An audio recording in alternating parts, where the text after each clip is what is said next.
Loneliness and isolation are prevalent in our world today. We often feel like we are alone and no one understands. Our life circumstances may be different, but the emotions we all experience are the same. Your neighbor, whom you thought was different, is not so different after all. We are more alike than you thought. Welcome to Lifeology.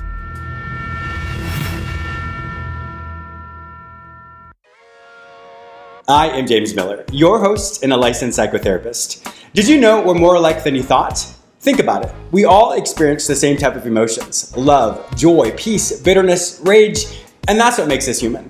Unfortunately, we've forgotten about those similarities. If you're anything like me, the thought of turning on the TV right now is a bit overwhelming because it feels like the world is literally falling apart.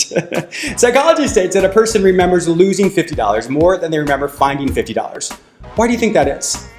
Unfortunately, we as a society and as humans have been conditioned to focus on what is not going well. And as we know, the more you look for something, the more you focus on something, that's all you're going to see. That's how this show is different. I have the pleasure of interviewing so many amazing people just like you. And in each interview, we focus on the specific trials and tribulations that the guest overcame. And as a viewer, there's nothing worse than thinking that you're the only person who's ever experienced something. That's how Lifeology connects us all. Because once again, our life struggles may be different, but the emotions we all experience are the same. In each of these interviews, we focus on the specific techniques that the guests use to overcome something. We don't have to reinvent the wheel. So as all the viewers watch this, they learn so many specific tools and techniques that they can use for their life to help them become the optimal version of themselves. Here are a few clips of example interviews.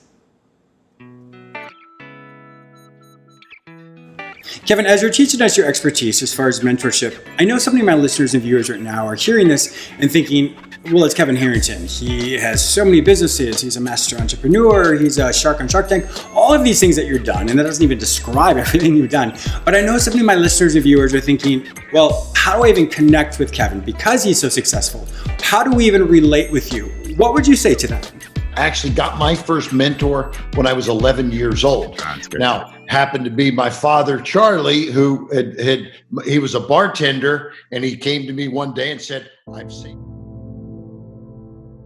So thanks for sharing that. I really appreciate your honesty and transparency, telling us about what happened with you. But even as you talk about that, can you see the disconnect between who you were versus who you are today? Totally. Yeah, I do. Back then I had no faith. I blamed God for a lot of things, and depression will make you throw yourself away. I mean, it really, as you know, I'm sure that you know a lot about this, but it's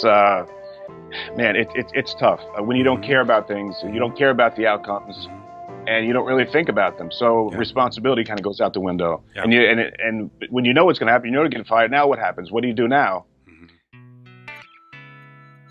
I was so excited when they told me that you would be a guest on my show because someone like me who's really into personal health and wellness and personal training, I could not wait to hear your story. So with that in mind, what happened with you that you said, yes, this is what I want to do with my life? Well, let me tell you, it's been an incredible story. I mean, and there's not a chance I could have ever done this in any other country on the planet. I was an overweight kid. I had a really bad stutter, James. It's actually what happened with my dad as well. Yeah, he was a chubby, overweight boy who stuttered really bad. And he found weightlifting and football, and it literally changed his life. Come on, serious? Big deal, man. How did you reconcile your faith, though? Because I know so many people who are watching this right now are probably in the same position as you. They have a belief system and a higher power and a spirituality that means the world to them. And that's the foundation for who they are. And yet that may say that they can't be who they are. How did you bring those two worlds together? Because I think that's so important because it doesn't have to be one or the other. What did you do? I don't say amen quite as fast as I used to jump up and say, that's right. I know all the answers. I don't know all the answers. And another thing I know is they don't know all the answers. So the people that are espousing their doctrines and telling me what I... Even though I'm a licensed psychotherapist with over 20 years of experience, this is not a counseling show. In Lifeology, we celebrate life. We help each viewer recognize that they have a purpose and a plan for their life, and they're not alone. At the end of each episode, I will create discussion points to help family members or friends and family be able to discuss what they learned in each episode. Join me and the millions of people who already listen to the radio show as we move towards television. Let's create a world full of kindness, respect, and inclusivity. This is Lifeology.